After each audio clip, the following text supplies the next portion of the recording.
bienvenidos a nuestro foro de gerentes. Por favor,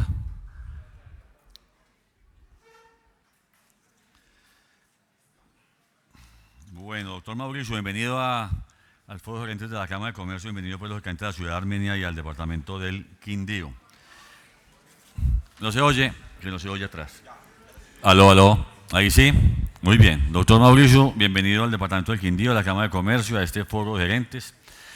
El doctor Mauricio Cárdenas, dentro de algunos aspectos de su hoja de vida, que son muchos, economista de la Universidad de los Andes, con maestría de economía en la misma universidad, igualmente doctor en economía de la Universidad en California, trabajó en el Banco Mundial en área de investigaciones, director de Fedesarrollo, gerente general de la empresa de energía de Bogotá, director de planeación nacional, ministro de desarrollo económico, ministro de minas y energía, igualmente de transporte, igualmente ministro de Hacienda, profesor de la Universidad de los Andes, ha publicado varios libros, profesor de universidades, lógicamente, como los Andes y Universidad igualmente en California, miembro de la Junta Directiva de Ecopetrol.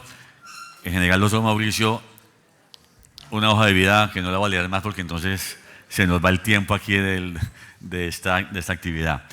Nuestro tema de hoy, para que entremos en materia, perspectivas económicas y políticas de Colombia. ¿Cómo responder a la incertidumbre? Yo creo, doctor Mauricio, que en las conferencias de ustedes todos los días debe cambiar, porque el país todos los días tiene un tema nuevo, un tema diferente. Ayer tuvimos al ministro de Hacienda hablando de la suspensión temporal de las partidas presupuestales, bajo recaudo, ajustes en el gasto, y sé que todos esos temas día a día hay que actualizarlos, y lógicamente al sector empresarial que está aquí presente, económico, comerciantes, universidades, pues nos interesa mucho conocer el tema. Así que, sin más introducción, doctor Mauricio, bienvenido. Atentos, lógicamente, a su exposición. La idea del foro es hora y cuarto, hora y tanto de su exposición, y después para que tengamos tiempo de preguntas. Para que todos sepan, hoy es un día muy intenso con el doctor Mauricio. De aquí salimos a la Universidad Gran Colombia, una reunión a las 10:30 con estudiantes y también empresarios. 12 del día una reunión, a las 2:30 una rueda de prensa, y a las 3:30 con el comité de cafeteros también, con el sector agropecuario y el sector agroindustrial. Así que, doctor Mauricio, hoy no dejamos aquí ni descansar en Armenia. Bienvenido.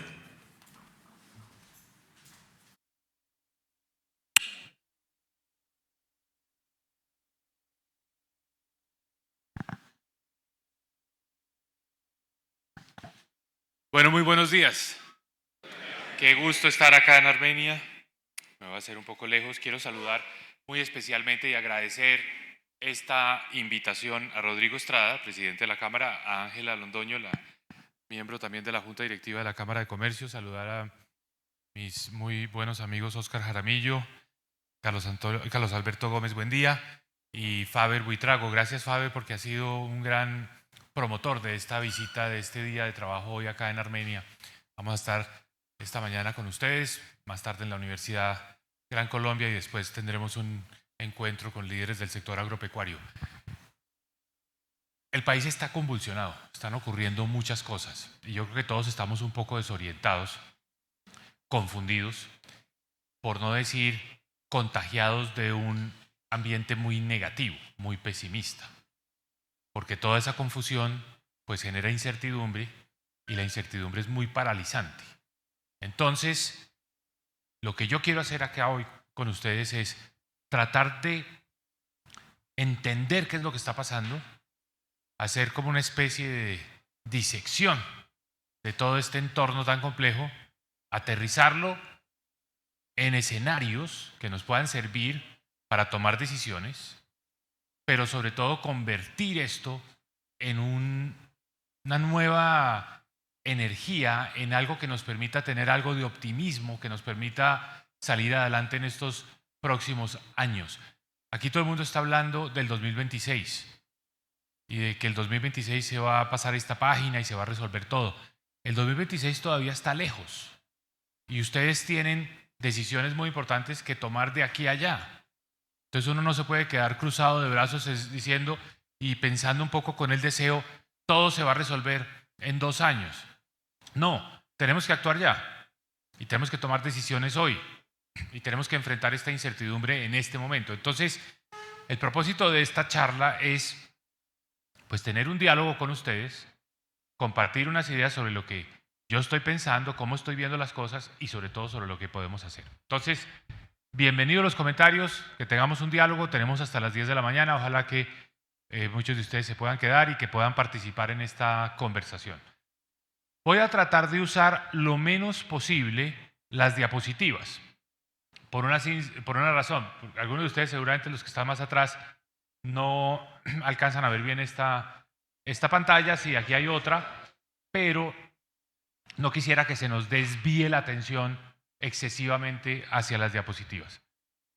Lo primero que hay que decir es que nuestra economía está estancada.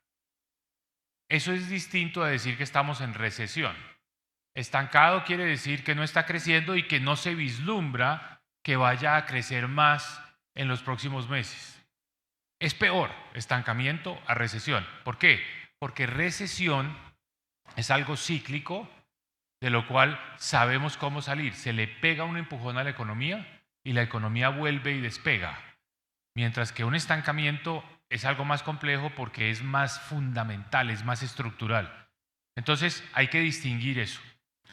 El estancamiento viene por cuenta de una caída muy fuerte de la inversión. El país, digamos que salió de la pandemia, tenía un buen ritmo de inversión, pero en el 2023 y lo que sabemos del 2024, el primer trimestre, la inversión ha tenido una caída muy fuerte. La inversión no es lo que más pesa en una economía.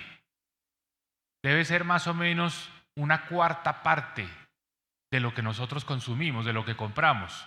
Una cuarta parte se va a ampliar el capital, que es lo que nos sirve para después crecer. 3/4 partes las gastamos en consumo, pero esa cuarta parte que es inversión es determinante porque es la semilla de lo que nos va a permitir crecer después. Esa cuarta parte, que es la inversión, se ha descolgado.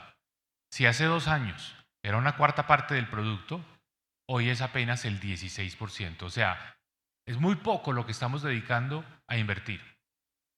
¿Por qué? La inversión depende de la tasa de interés y de la confianza. La tasa de interés ha estado alta. Eso frena el crédito, eso hace que los proyectos no sean tan rentables. Pero lo que realmente ha resultado demoledor para la inversión, lo que realmente ha hecho que caiga la inversión, es la falta de confianza. ¿Por qué?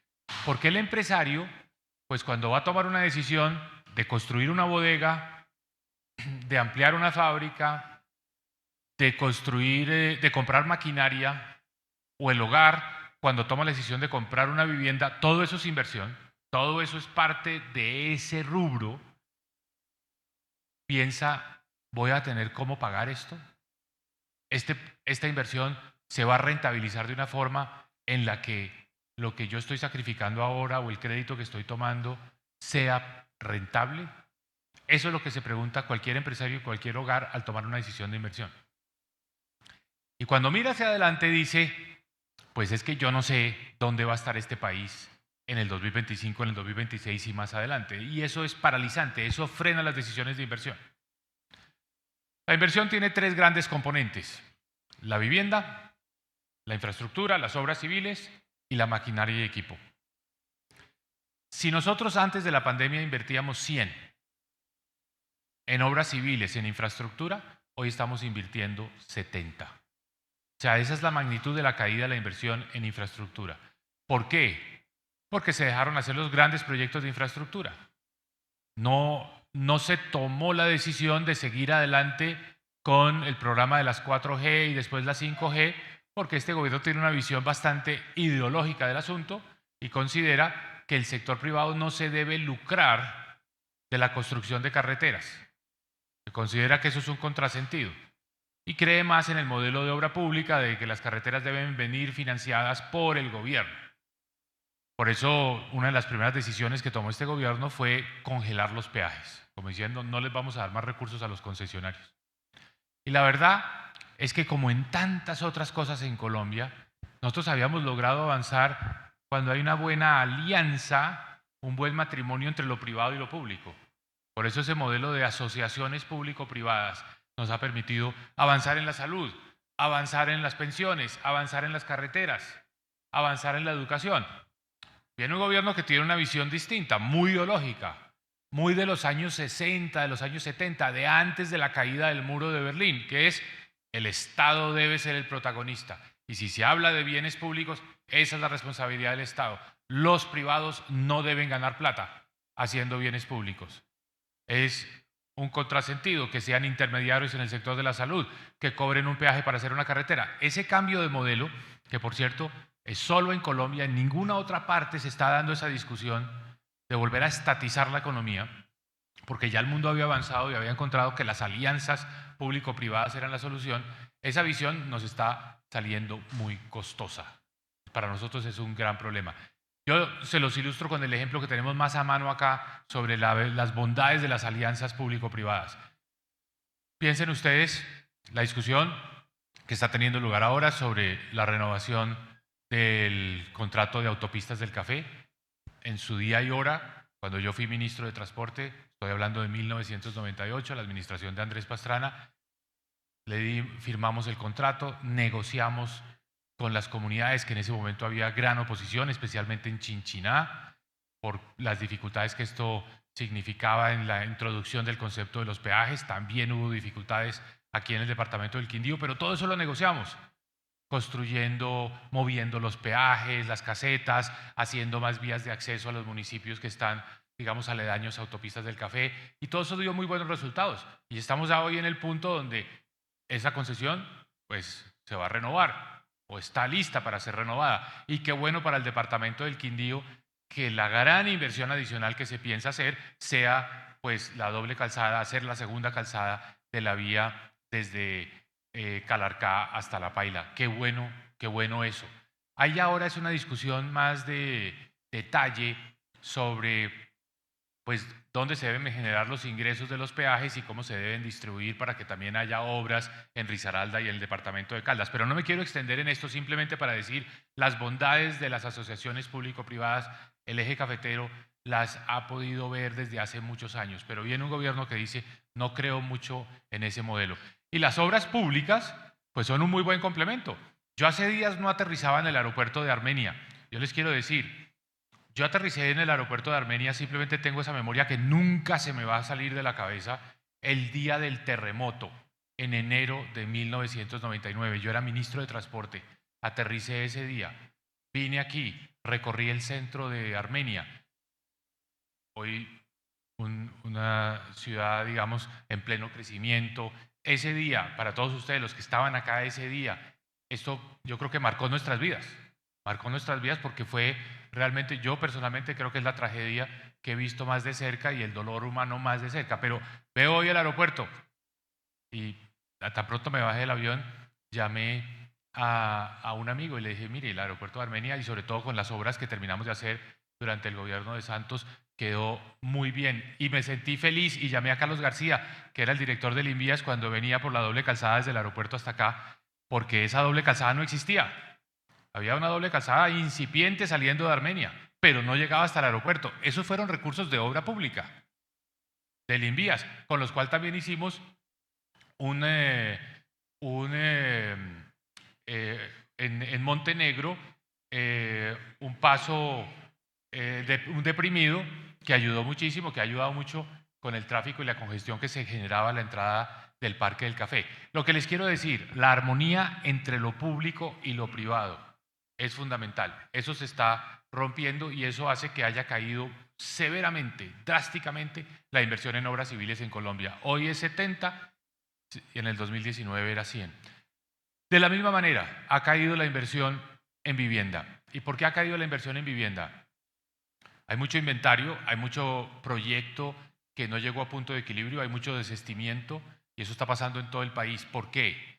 También teníamos un modelo maravilloso de alianzas público-privadas. No tenía ese nombre, no se llamaba APP, pero era claramente una alianza público-privada. ¿En qué consistía la alianza? El privado compra la tierra, hace el diseño, sale a ventas, trata de ser eficiente y competitivo, busca llegar a su punto de equilibrio, sale a conseguir el crédito de constructor, asume el riesgo realmente, el privado. Pero el gobierno entra y dice, mire, yo le doy el subsidio a la compra de la vivienda, podríamos llamarlo el subsidio a la cuota inicial, para vivienda de interés social, personas de menos de 2 salarios mínimos, 39 millones de pesos, eso no es poco, puesto por el gobierno, y además un subsidio a la tasa de interés. Es decir, que al deudor le quede más fácil pagar la cuota, y eso hace que la familia entre a comprar la vivienda, porque no solo es tener la cuota inicial, sino que el pago mensual sea manejable. ¿Qué pasa con este gobierno? ¿Qué dice este gobierno? No, ese modelo no me gusta, porque los subsidios están muy concentrados en pocas ciudades y están muy concentrados, este es el problema, en manos de pocos constructores que han ganado mucha plata. La plata del sector público no debe servir para enriquecer a los privados. ¿Han ganado plata los constructores? Pues porque han asumido riesgos y porque han hecho inversiones, ¿no? Y no creo que hayan sido unas ganancias exorbitantes y extraordinarias, son tasas de retorno comparables con las demás actividades de la economía. Pero esa desconfianza, esa hostilidad al sector privado destruye. Entonces, frenaron los subsidios, ahora han tratado de restablecerlos cuando vieron que la economía se había descolgado, pero había causado un enorme daño en el sentido de frenar las ventas de los proyectos inmobiliarios. Menciono acá que han tratado de correr a rectificar y se anunciaron 50.000 subsidios para el programa Mi Casa Ya para este año 2024, pero siempre, digamos, van atrás, se quedan cortos. De esos 50.000 subsidios faltan 17.000 que tienen el subsidio a la cuota inicial, pero no tienen el subsidio a la tasa de interés. Y sin el subsidio a la tasa de interés, no hay ventas. Porque la familia que va a comprar viviendas, si la cuota no la ve reducida, pues no le alcanza la plata. Entonces, conclusión, esa desconfianza entre lo público y lo privado ha hecho estragos a la inversión. Y por supuesto, el otro componente que es la inversión en maquinaria de equipo, pues la gente no está pensando en crecer, la gente no está pensando en ampliar, ensanchar sus plantas productivas. Conclusión, tenemos una crisis de inversión. El problema de la crisis de inversión es que no solo deprime la economía hoy, sino que afecta el crecimiento futuro. Porque como esa es la base sobre la cual vamos a crecer más adelante, entonces, pues si no hay inversión, si no hay capital, no podemos crecer tanto en los próximos años. Ya el Banco de la República dijo que sus proyecciones de crecimiento de largo plazo, 5 o 10 años, son 2.7%. Es una cifra muy baja. Estancamiento, baja inversión. ¿El consumo cómo anda? El consumo. Seguramente muchos de ustedes están cerca a los consumidores, o son comerciantes, o venden productos de primera necesidad, o están en la producción de, digamos, de productos que hacen parte de la canasta familiar. El consumo no ha caído tanto como la inversión. Lo que ha caído es la inversión. El consumo se ha mantenido relativamente estable en el agregado macroeconómico. Pero si uno mira las ventas del comercio, las ventas al detal, separado, digamos, de las ventas de vehículos, están cayendo a un 5%. Entonces, ¿cómo es posible que el consumo esté estable en Colombia y las ventas del comercio hayan caído 5%? Porque ha habido una recomposición del gasto en los hogares. ¿Qué están haciendo los hogares? Se les subieron las cuentas de los servicios públicos, porque han subido mucho las tarifas de los servicios públicos. Y eso es prioritario, eso lo tienen que pagar. Se subieron los arriendos, porque claro, ha habido menos capacidad de compra de vivienda, los arriendos suben, porque la población crece, la gente necesita vivienda y pone presión sobre los arriendos. Entonces, imagínense un hogar que tiene como una bolsa y ese es su ingreso, vamos, un salario mínimo, tiene su ingreso, más servicios públicos, más arriendo, ¿qué hace? Tiene que restringir el resto. Y por eso entonces que caen las ventas del comercio. Y súmenle a eso lo siguiente. Hay muchas familias que dependen del crédito de consumo y que van, digamos, 1, 2, 3, 5, 6 meses, digamos, pagando las cuotas de lo que compraron hace 5 o 6 meses. ¿Qué ha ocurrido en Colombia? Durante la pandemia, la gente se le cayeron sus ingresos, los bancos se asustaron y redujeron el número de tarjetas de crédito en Colombia. La pandemia, pues digamos, con la caída de ingresos, y en ese momento las tarjetas de crédito llegaron a su punto más bajo en muchos años. 14.600.000 tarjetas de crédito en Colombia durante la pandemia. Salimos de la pandemia con mucha fuerza, tasas de interés bajas, los bancos prestando. Llegamos a 16,4 millones de tarjetas de crédito hacia el 2022. 16 millones de tarjetas de crédito. O sea, subimos 2 millones de tarjetas de crédito. ¿Qué ha pasado del 2022 para acá? Hemos caído, hay 2 millones de tarjetas de crédito menos en Colombia, están en 14,4 millones. O sea, la gente no tiene tanto acceso al crédito bancario o considera que está muy caro. Los bancos han recogido, cuando se vence la tarjeta de crédito no se la renuevan. La gente ha tenido que restringir su gasto o recurrir a algo peor, que es el gota a gota, para tratar de esa manera de conseguir cómo financiar las compras que necesite. Conclusión: el consumo se ha afectado por el apretón en materia de crédito. ¿Y qué otro factor está detrás de todo esto? Pues el hogar colombiano también está compartiendo este pesimismo y se ha frenado en las compras de bienes de consumo durable y semidurable. ¿Qué son estos? Vehículos, electrodomésticos. Las ventas de vehículos están caídas en un 15%, el dato de abril, 15% frente al año pasado. Entonces, el cuadro es ese. Es un cuadro donde se sostiene el consumo de lo más básico, se afecta mucho el consumo de durables y semidurables. Y el hogar colombiano está un poco frenado porque no tiene el acceso al crédito, porque los bancos o no le renovaron la tarjeta de crédito o el costo del crédito está muy alto. Conclusión: el consumo está también afectado. Piensen lo siguiente: el hogar colombiano, esto me lo explicaba el director de una firma que toma tendencias de gasto de los hogares y que mide las ventas día a día en el comercio en Colombia. La firma se llama Radar. Me dijo: detrás de todo esto hay una excepción. No tengo la explicación, no tengo una buena forma de justificar esto, pero el consumidor colombiano ha bajado los gastos en todo lo que les comenté, excepto en esparcimiento y entretenimiento. Esto sí es muy curioso. La gente sigue yendo a los espectáculos, la gente sigue yendo a los conciertos, ¿no? ¿Cuál es la explicación de esto? ¿Ah? Ya estamos en el campo de la psicología, ¿no? ¿Cuál es la explicación de esto? Yo creo que sabemos neutralizar malas noticias.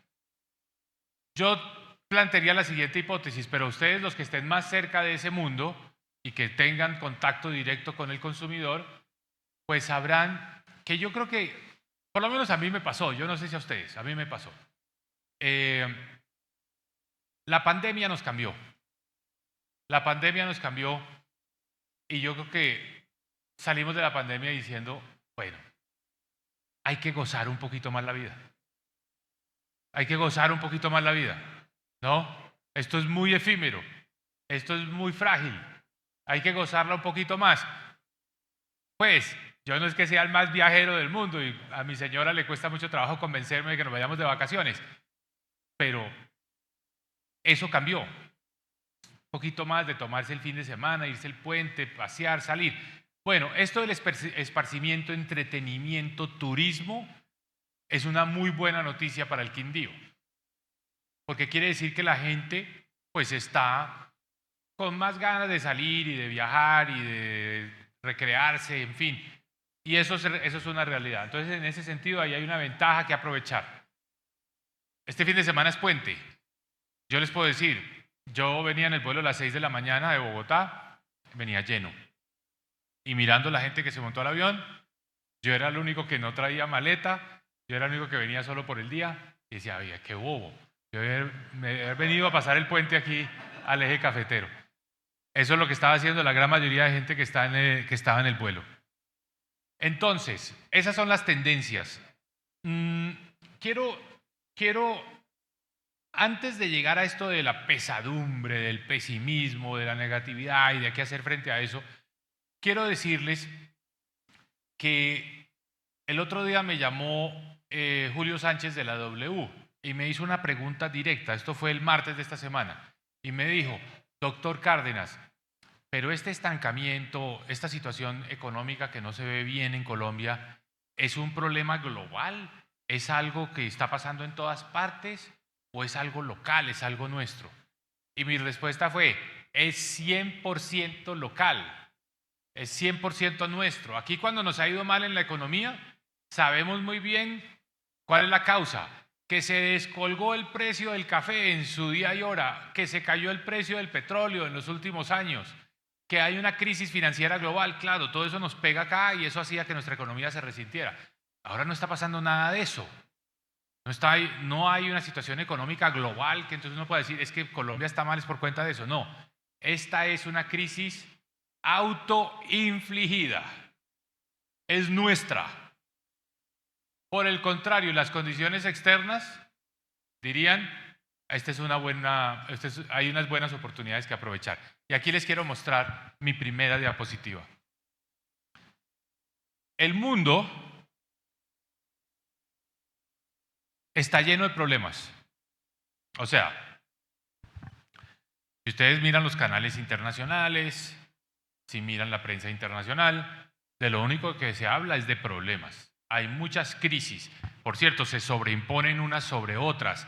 Se habla de la famosa policrisis, que es como la mezcla de todas estas crisis, que además se retroalimentan. No es solo que ocurran al tiempo, sino que una arrastra a la otra, en fin. Esa es la dinámica del mundo. Entonces las noticias son Rusia, Ucrania, Medio Oriente, las tensiones entre Estados Unidos y China, Estados Unidos poniéndole aranceles a los productos chinos, China retaliando, la crisis climática, los desastres naturales, la crisis alimentaria, no hay comida. Ese es un problema hoy en Bangladesh, lo fue el año pasado en Pakistán.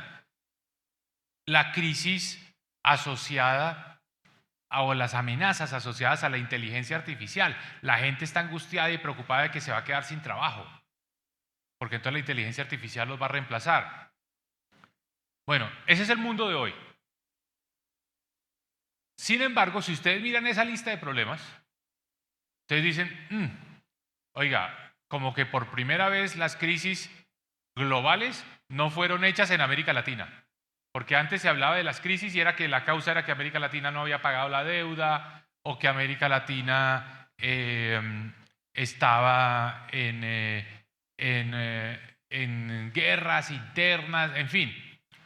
América Latina no aparece dentro de las causas de estas crisis. Y por supuesto, mucho menos Colombia. Nada de eso tiene que ver con Colombia. Por el contrario, esto suena un poco a cliché, pero la verdad es esa. Nosotros no somos parte del problema, pero sí podemos ser parte de la solución. Porque frente a cada una de esas crisis, nosotros tenemos la posibilidad de ofrecer respuestas, soluciones. Fíjense una a una. Hay una crisis energética en el mundo, nosotros podríamos estar invirtiendo en producir más petróleo. Lo está haciendo Brasil, lo está haciendo Guyana, están aumentando su producción de petróleo para el mercado mundial. ¿Por qué hay una crisis energética? Porque nadie quiere comprarle ya el petróleo y el gas a Rusia, no quieren depender de Rusia. Entonces eso hizo subir los precios y que se restringiera la oferta y salir a buscar a marchas forzadas cómo reemplazar el petróleo y el gas ruso. Bueno, Brasil lo está haciendo, Guyana lo está haciendo y nosotros más bien estamos diciendo no al petróleo, no al gas. Deberíamos estar por lo menos invirtiendo en asegurar nuestra autosuficiencia. Es una oportunidad. El mundo, digamos, necesita seguridad energética. Nosotros deberíamos generarnos esa seguridad energética porque vamos camino a necesitar gas importado. ¿Cuántos de ustedes consumen gas todos los días? Todos. Tenemos gas natural en todas las ciudades de Colombia. Todas, con una excepción. ¿Cuál es la excepción? Importantísima. Pasto. El gasoducto todavía no llega a Pasto. Entonces a Pasto sigue siendo con la pipeta. Pero el resto todos los colombianos consumimos gas, cocinamos con gas, calentamos el agua con gas. Los taxis se mueven con gas. Y bueno, las industrias usan mucho gas. Bueno, la mala noticia es, salió la semana antepasada, la semana pasada, la semana pasada salieron los datos de la Agencia Nacional de Hidrocarburos. Reservas de gas en Colombia, 6.1 años. En 6.1 años se queda el país sin gas. Obviamente, eso no es un día que se acabó el gas y ahí empezamos a importar. Empezamos a importar mucho antes de 6 años. Va a ser el año entrante y en el 2026. Entonces ustedes dirían, pero a mí qué me importa que el gas sea nacional o importado. Sí importa. ¿Por qué? El importado nos va a costar el triple. O sea, si la cuenta de gas es 100.000 pesos, va a ser 300.000 pesos. Así de sencillo. Porque el gas importado es muy costoso, porque hay que volverlo del estado gaseoso al estado líquido, transportarlo y después regasificarlo y meterlo en las tuberías.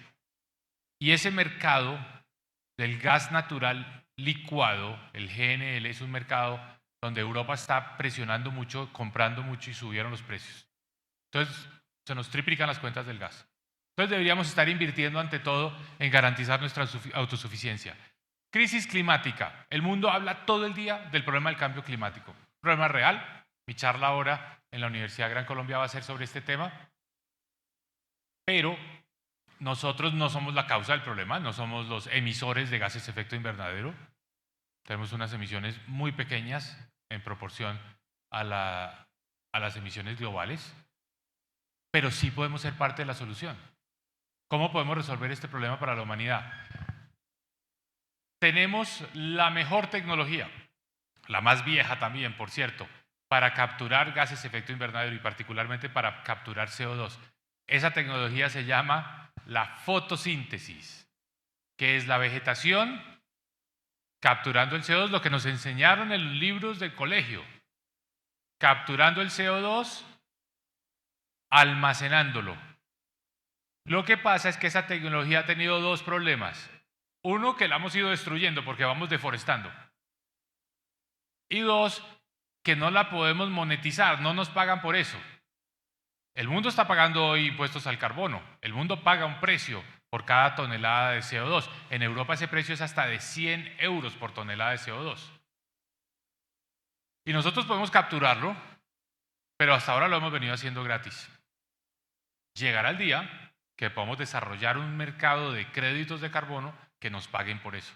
Entonces, el campesino, el colono que tala para poder poner una cabeza de ganado va a tener el incentivo económico de decir, prefiero no talar, conservar esa hectárea, porque lo que gane por hectárea conservando, en términos de créditos de carbono, va a ser mucho más de lo que gana con el ganado que tenga ahí.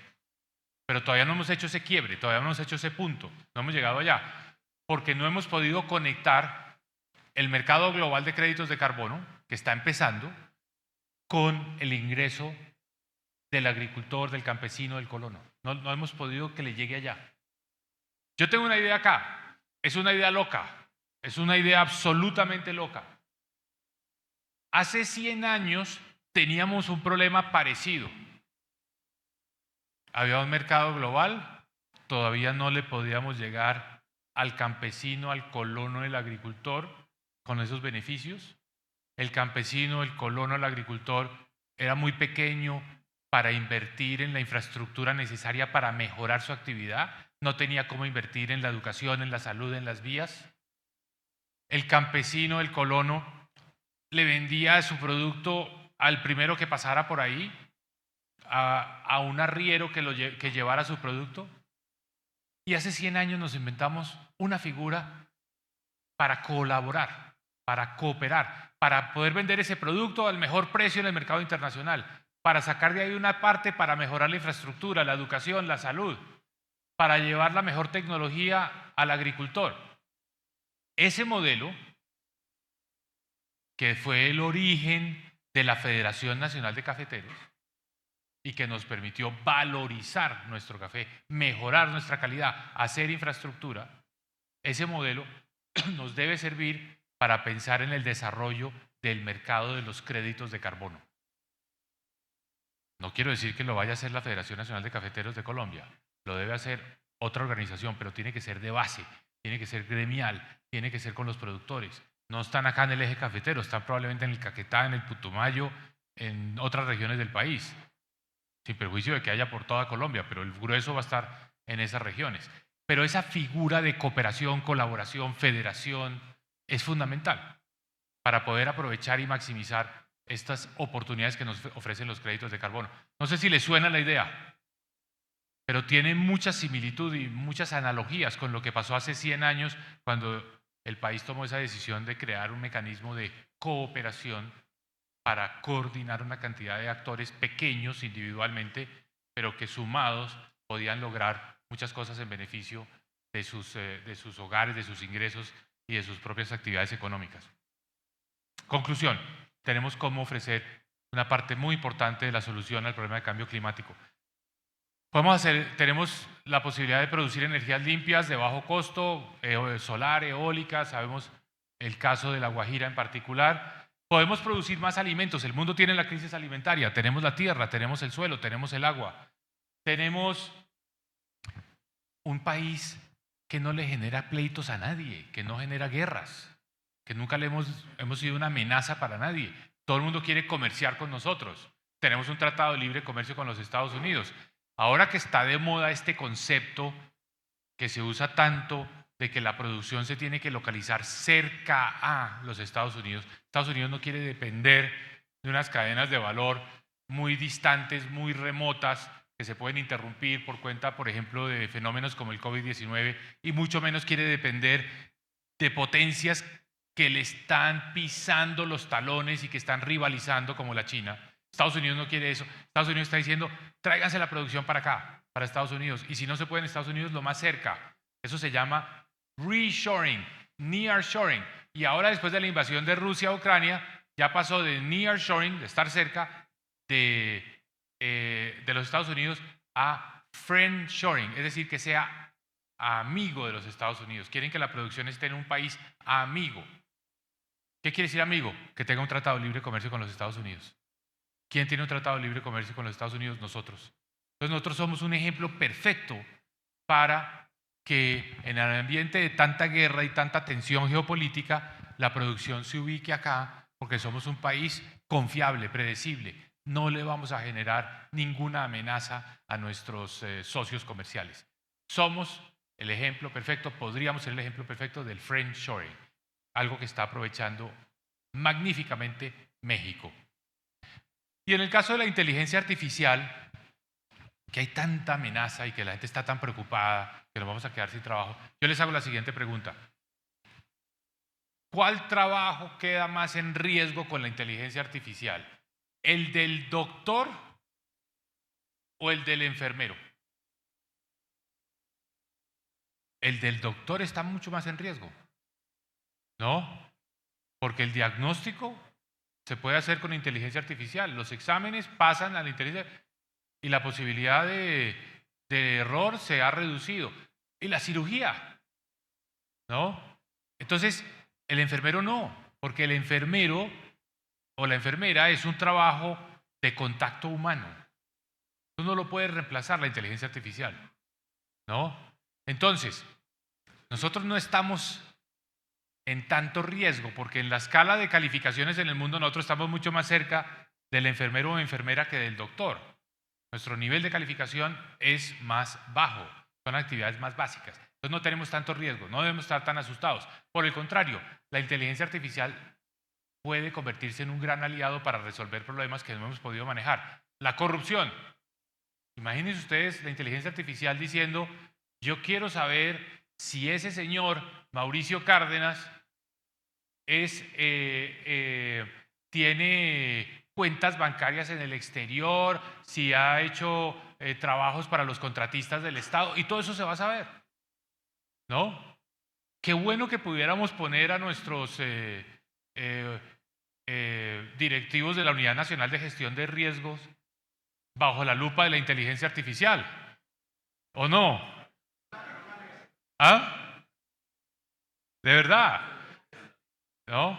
Entonces, puede ser un gran aliado, o la evasión de impuestos, o hagamos algo menos, digamos que menos en el mundo de la criminalidad, la educación. La educación puede mejorar muchísimo con la inteligencia artificial, la calidad de la educación. Entonces, conclusión, todos esos problemas globales son oportunidades para nosotros. Yo les hago la siguiente pregunta. ¿El país está aprovechando estas oportunidades? ¿Ustedes creen que estamos con una narrativa en Colombia alrededor de cómo aprovechar esto? ¿De cómo convertir esos problemas globales en oportunidades para Colombia? No, no. ¿En qué está la conversación nacional? La reforma a la salud, la reforma pensional, la reforma laboral, la constituyente. A eso es que estamos dedicados. Hay otros países que sí están aprovechando estas oportunidades. ¿Y de qué manera? O sea, Brasil, produciendo más petróleo, tratando de monetizar su biodiversidad, desarrollando las energías limpias, los minerales estratégicos críticos que se requieren para precisamente la transición energética, como el cobalto, como el litio, como el cobre, produciendo más alimentos. Brasil está produciendo cada día más alimentos. Está haciendo negocios con todos los bloques económicos del mundo. Conclusión, está volando. Y es un país que tiene un presidente de izquierda. O sea, ser presidente de izquierda no es sinónimo de una debacle económica.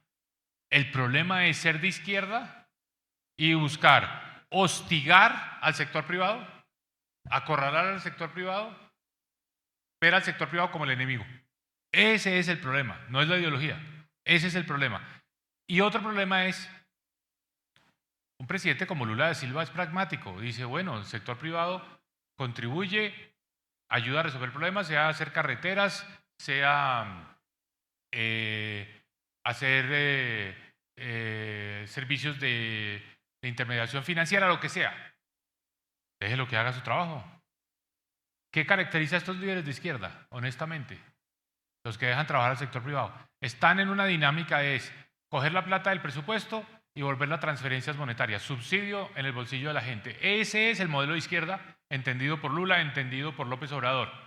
Bueno, yo personalmente no estoy totalmente de acuerdo con eso de que esos subsidios, porque eso sirve es más bien para manipular al electorado, para cooptar la votación.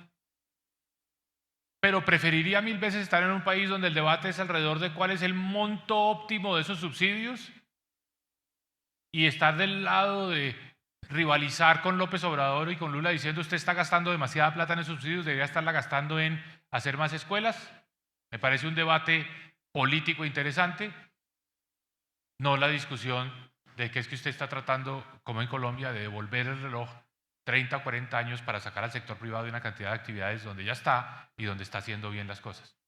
Yo preferiría estar en ese debate sobre si lo que está haciendo Lula con los subsidios está bien o mal, que el debate en Colombia, que es el revisionismo sobre el papel del sector privado. Brasil es un buen ejemplo. México dijo, oiga, los Estados Unidos quieren comprar de un país cercano, confiable, que se vengan para México, instalen sus plantas en México. Y miren lo que está pasando en México, es algo impresionante. Uy, miren esto. Estas son las importaciones de los Estados Unidos. El mayor porcentaje ya viene de México. Superó a China. El principal exportador a Estados Unidos es México. Y esto está generando un auge económico en México impresionante. Y miren esto. Esta es la participación de la inversión extranjera en México.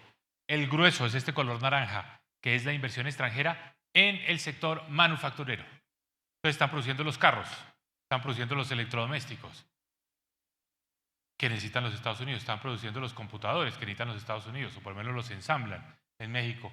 Miren la participación de la inversión extranjera en Colombia en el sector manufacturero. Marginal. ¿A qué le llega la inversión extranjera a Colombia? A petróleo y a carbón. Entonces México ha logrado hacer un cambio muy, muy importante. ¿Y en qué se traduce eso? En algo que el presidente Petro llegó a hablar de la necesidad de reindustrializar a Colombia.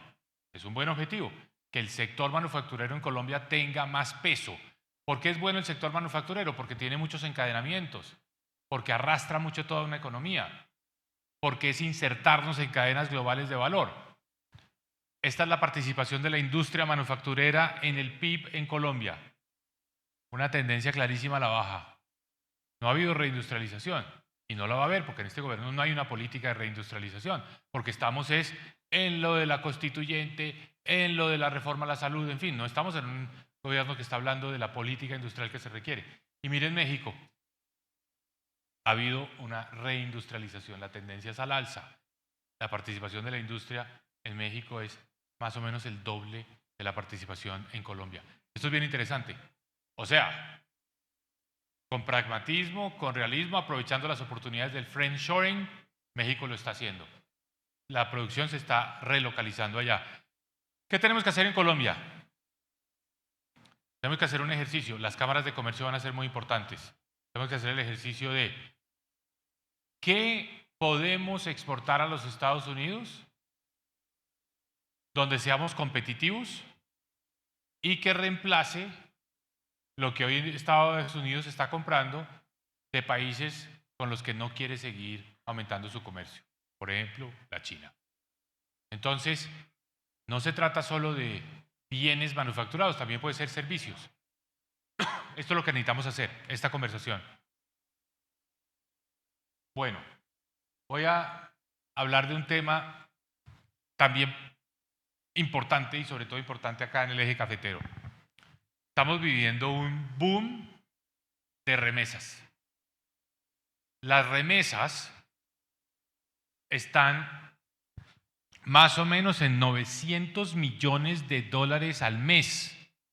Al mes. Y hace 6 años eran 500 millones de dólares. O sea, les quiero decir, prácticamente se han duplicado las remesas. Vamos camino a unos 11.000 millones de dólares anuales de ingreso a Colombia por remesas. Esto es una locura. ¿Por qué? Porque esto es 4 veces las exportaciones de café. O sea, es casi que una cosa que no nos cabe en la cabeza pensar que nuestro principal producto de exportación después del petróleo es nuestro trabajo. ¿Y por qué nos han aumentado tanto las remesas? Seguramente todos ustedes conocen compatriotas que han salido a trabajar al exterior. Todos tenemos un pariente, un amigo, alguien que conocemos, en fin. Piensen qué ha pasado con esa persona desde que se fue. ¿Cómo le ha ido? En términos generales. ¿Bien? Bien. Las historias generalmente son positivas. Hay un estudio de una organización no gubernamental en los Estados Unidos que le hace el seguimiento, el monitoreo a los inmigrantes y obviamente identifica su país de procedencia, su origen. Mexicanos, salvadoreños, guatemaltecos, hondureños, etcétera, colombianos. Revisando ese estudio, llega a la siguiente conclusión. La nacionalidad que sube más rápido en términos de la escala de ingresos en los Estados Unidos es colombiano. O sea, Colombia es el país cuyos migrantes a los Estados Unidos mejoran más rápidamente su nivel de ingreso allá. Claro, somos trabajadores, somos grandes trabajadores y donde tenemos la oportunidad la aprovechamos. Y súmenle que el tamaño de la unidad familiar se ha reducido para el migrante, entonces tiene más capacidad económica para mandarle a sus familiares en Colombia. Conclusión, este es un fenómeno muy interesante, muy importante, que además se ha convertido en una fuente de ingresos para muchas familias en Colombia. Es que piensen lo siguiente, imagínense esto. Hay 600.000 familias productoras de café en Colombia que tienen que vivir con los 2.500 2.200, años buenos, 3.000 millones de dólares, 600.000 familias. Y aquí hay 4 veces más ingresos que eso, ¿no? Entonces, aquí pueden vivir 2 millones de familias, 2,5 millones de familias en Colombia. Eso es realmente impresionante. Entonces, pues esa es una noticia buena y mala, ¿no? Buena y mala. Buena, pues genera ese respaldo económico. Mala en el sentido de, pues, sería maravilloso poder tener ese ingreso siendo generado en Colombia por parte de nosotros mismos los colombianos. O sea, sería mucho mejor para nosotros, ¿no? Porque lo que manda el migrante, pues será un 10, un 20% de su ingreso. Aquí podríamos tener el 80%. Pero bueno, eso es harina de otro costal. Crecimiento económico este año entre 1 y 1.5%, yo creo más cercano a 1%. Estos son los diferentes pronósticos. Banco de la República habla de 1.4%, Fondo Monetario Internacional de 1.1%. Una economía que no está creciendo, una economía estancada. Y se habla de que el año entrante hay un rebote y que vamos a crecer al 3%. Ojo, eso puede ser por cuenta de la reducción de tasas de interés del Banco de la República. Pero si el ambiente político en Colombia sigue muy convulsionado y se aumenta el nivel de incertidumbre, no vamos a crecer al 3% el año entrante, como dicen estos pronósticos oficiales, porque esto es sobre la base de la normalidad. Pero si aquí lo que hay es, insisto, más dudas, más preguntas, más incertidumbre, ¿seguirá el pacto histórico gobernando Colombia? ¿Se podrá reelegir a Gustavo Petro? ¿Se cambiará la Constitución? El día que aparezcan todas esas preguntas en escena, pues eso va a afectar el clima de inversión. Entonces yo creo que este 3% es como un poco aspiracional, es lo máximo que podemos lograr. Bueno, hablemos un poco de, voy a terminar con 2 temas. Lo macro, como para que ustedes tengan la visión completa, tasa de interés, tasa de inflación, a todo el mundo le interesa esto, y tasa de cambio. ¿Quién le interesa el tema de la tasa de cambio? Bueno, como 2 o 3 personas, ¿no? ¿Ah? Bueno, 2 o 3. No, a 2 o 3 no les interesa el tema de la tasa de cambio. Hablemos un poquito de eso macro, pero sobre todo déjenme terminar después con una visión de qué creo que tenemos que hacer en esta coyuntura y con tanta incertidumbre. Entonces voy a empezar por el más fácil de todos los temas, que es el de la tasa de interés, la inflación, que es, digamos, creo que va más como en piloto automático. El piloto está graduando un poquito la velocidad, pero la dirección ya está definida. La dirección es bajar la tasa de interés, la dirección es que está bajando la inflación. Entonces, ese es donde hay menos rango de incertidumbre. Entonces, les hablo rápidamente de eso. Me apoyo un poquito acá en una que otra diapositiva. Voy a saltarme esto del crecimiento de la economía. Ahora voy a volver sobre esto. Bueno, entonces, tasa de interés 11.75, la tasa actual. Claro, está muy por encima de las tasas de interés de otros países, especialmente Chile y Perú, pero digamos que ya empezó a bajar. A raíz de esto que les conté de México y de Brasil que estaban volando, yo puse un trino, un X, como lo llaman ahora, a comienzos de esta semana diciendo México y Brasil están volando.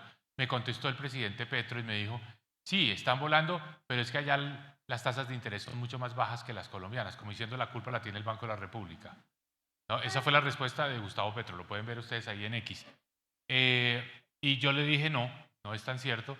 Fíjese la tasa de interés de Brasil, fíjese la tasa de interés de México, pues no es que sea una diferencia abismal frente a la nuestra. Y por el contrario, si le quita la inflación, que es la tasa real, pues las diferencias son mínimas, porque la inflación pues sí está ya mucho más baja en Brasil, México, Perú, Chile, de lo que está en Colombia.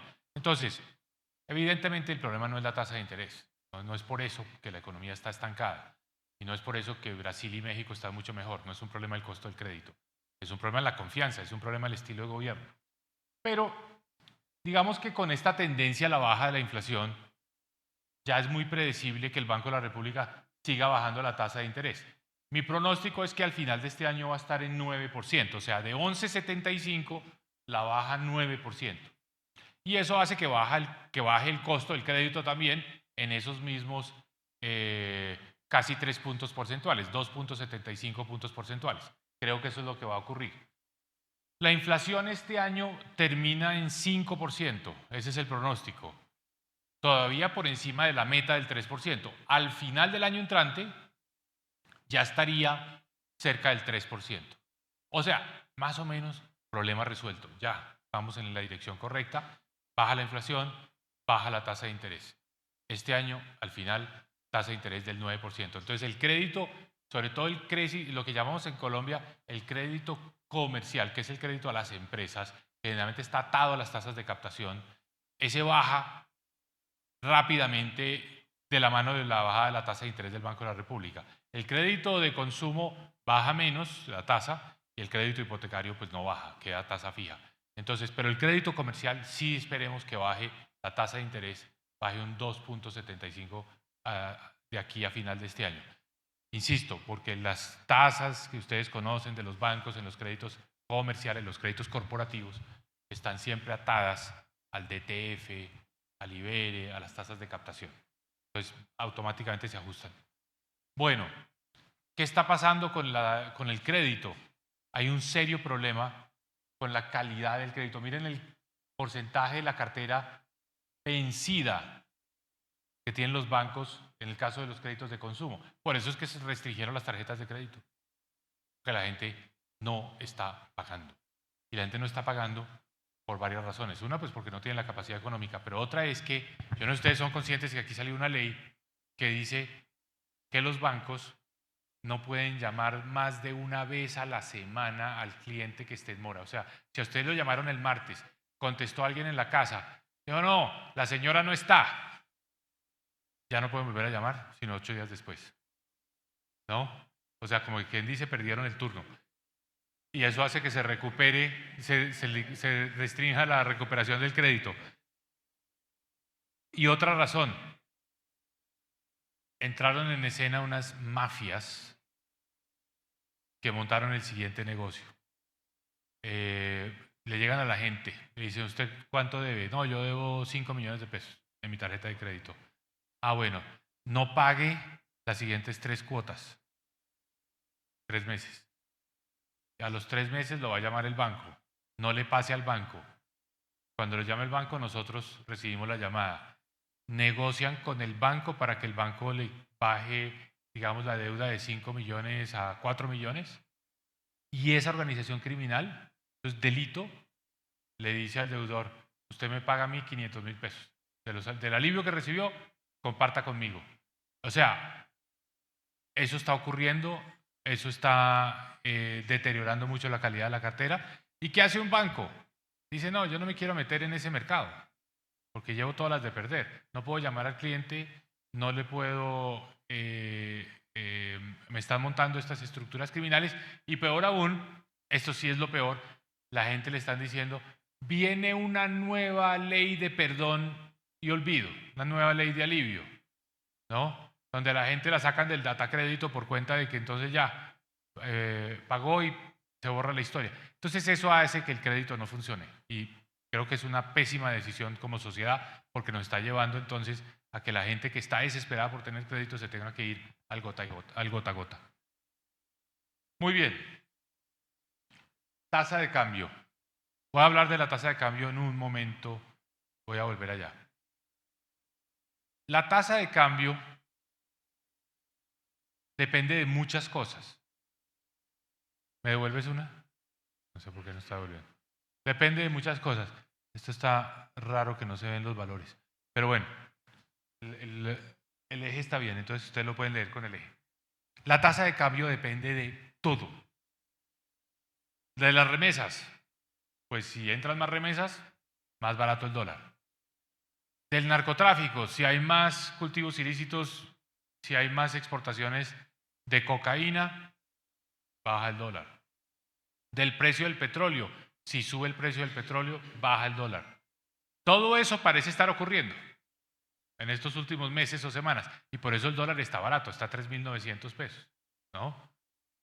Pero el dólar también depende de algo menos directo y sobre todo menos fácil de entender.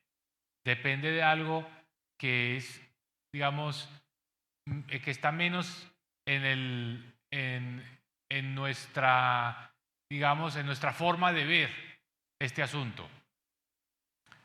Es menos inmediato, pongámoslo así. Es la situación de las finanzas públicas. Y esto me va a llevar al tema de los anuncios del ministro de Hacienda de ayer. ¿Por qué depende el dólar de la situación de las finanzas públicas? Esa es una buena pregunta.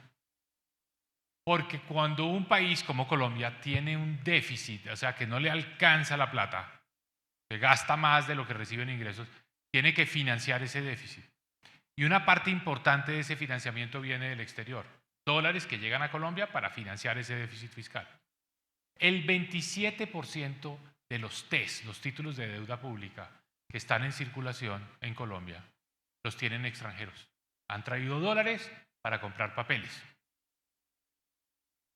Cuando traen esos dólares, pues es como si llegaran más remesas o si vinieran más ingresos por exportación de petróleo. Son más dólares que llegan a Colombia.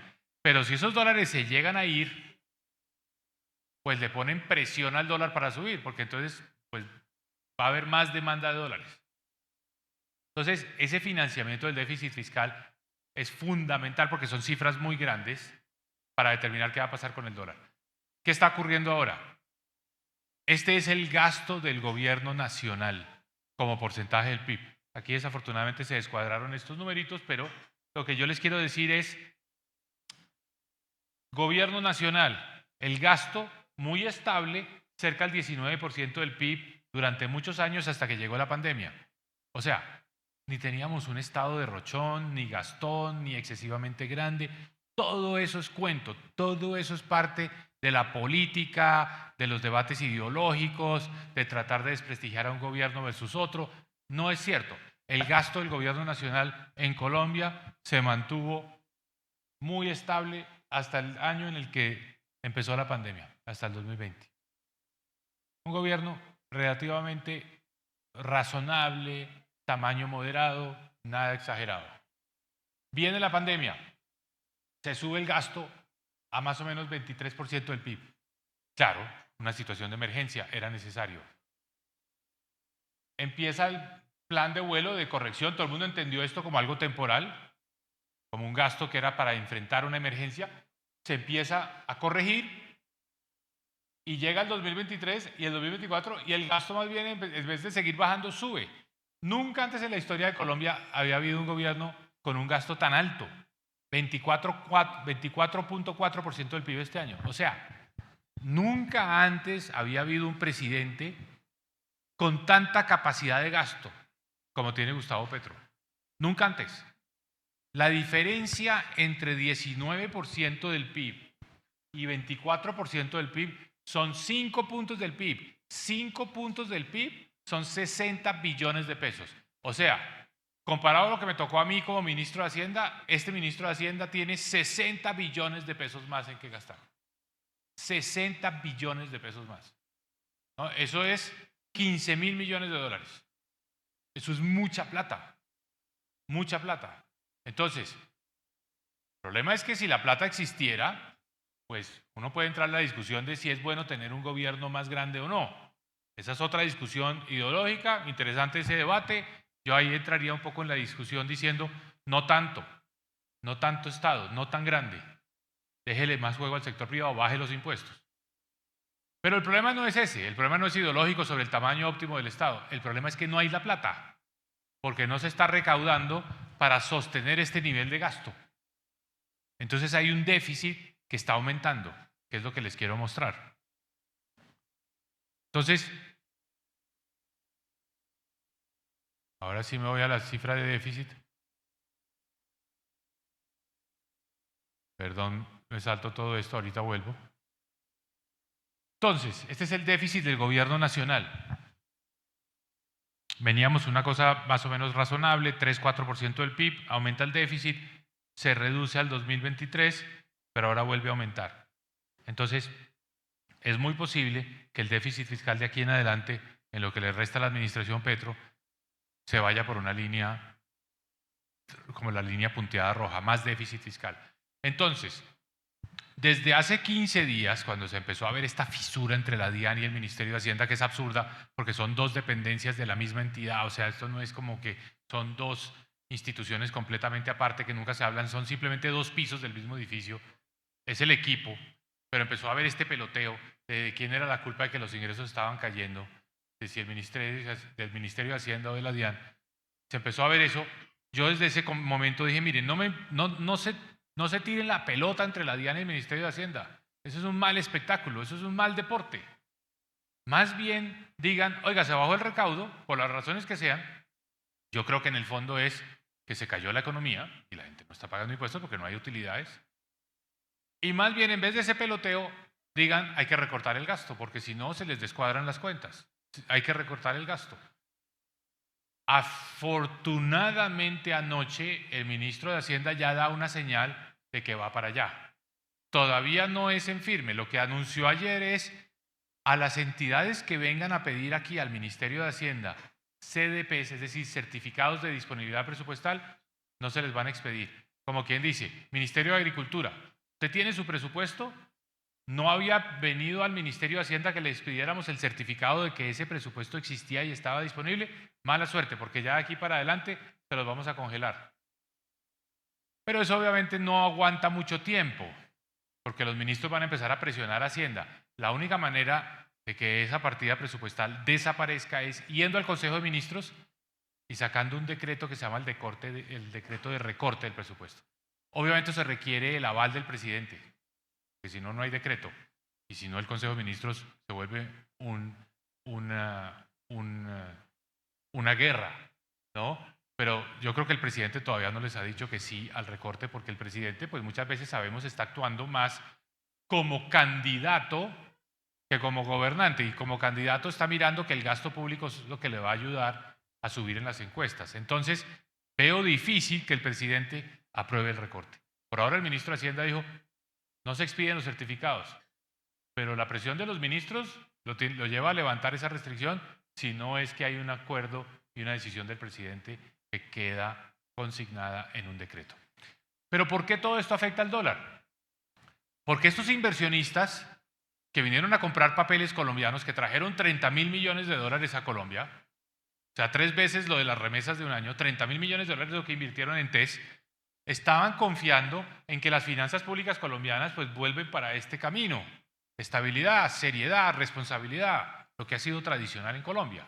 Si dicen, oiga, allá hay un gobierno que se va a ir por esta senda de un alto déficit fiscal, eso se parece más a Argentina y a Ecuador, y hay un gobierno que se quiere reelegir y que quiere cambiar la constitución, mire, yo no me voy a esperar a que eso ocurra, yo vendo los papeles que tengo y me llevo los dólares. Ese día, esa transacción, vender TES y comprar dólares, se demora segundos.